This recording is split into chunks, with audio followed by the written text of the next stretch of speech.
വെള്ളായണി ദേവീക്ഷേത്രത്തിലെ 2026 കാളിയൂട്ട് മഹോത്സവം നടക്കുകയാണ്. ഫെബ്രുവരി 15 ആരംഭിച്ച് ഏപ്രിൽ 23 കാളിയൂട്ട് മഹോത്സവം അവസാനിക്കുന്നത്. ദേവി ദാരികനെ അന്വേഷിച്ച് 4 ദിക്കുകളിലും 4 കരകളിലും യാത്ര തിരിക്കുന്നു.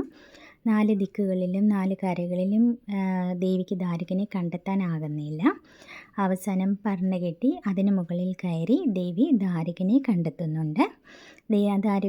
ദാരികനെ കണ്ടെത്തിയ ശേഷം അടുത്ത ദിവസം യുദ്ധത്തിനായി വിളിക്കുന്നുണ്ട്. ദേവിയുടെ വെല്ലുവിളി സ്വീകരിച്ച ശേഷം അടുത്ത ദിവസം നിലത്തെ ആരംഭം കുറിക്കുന്നു. നിലത്തെ പോരിൽ വച്ച് ദേവി ദാരികനെ വധിക്കുന്നുണ്ട്. അത് കഴിഞ്ഞ് വൈകുന്നേരം വെള്ളായണി കായലിൽ വെച്ചിട്ട് ആറാട്ട് നടക്കുന്നുണ്ട്. ആറാട്ട് കഴിഞ്ഞ് ദേവി താലപ്പൊലിയോടുകൂടി അമ്പലത്തിലേക്ക് എഴുന്നള്ളുന്നു. അതോടുകൂടി ഒരു വർഷത്തെ കാളിയൂട്ട് മഹോത്സവത്തിന് സമാപനം കുറിക്കുകയാണ്. നേരത്തെ പറഞ്ഞ പോലെ ദേവി 4 ദിക്കിലും ദാരികനെ അന്വേഷിച്ച് യാത്ര തിരിക്കുന്നു എന്ന് പറഞ്ഞല്ലോ. അപ്പോൾ ഇത് 3ാമത്തെ ദിക്കായ പാപ്പനംകോട് ദിക്കുബലിക്കളമാണ് നിങ്ങൾ ഈ കാണുന്നത്.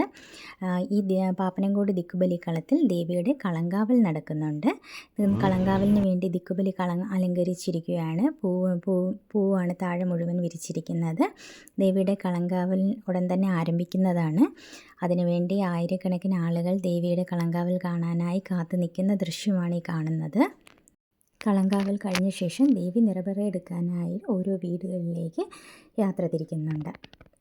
ഇപ്പോൾ പാപ്പനംകോട് ദിക്കുബലിക്കളത്തിൽ ദേവിയുടെ കളങ്കാവൽ നടക്കുന്നതാണ് നിങ്ങൾ കാണുന്നത്. ഈ ദിക്കിലെ അവസാനത്തെ വീടാണ് നമ്മുടേത്. അപ്പോൾ ദേവി നമ്മുടെ വീട്ടിൽ നിറപറ എടുക്കാൻ വരുന്നതുമായിട്ടുള്ള വിശേഷം നമുക്ക് അടുത്ത വീഡിയോയിൽ കാണാം. Okay, by.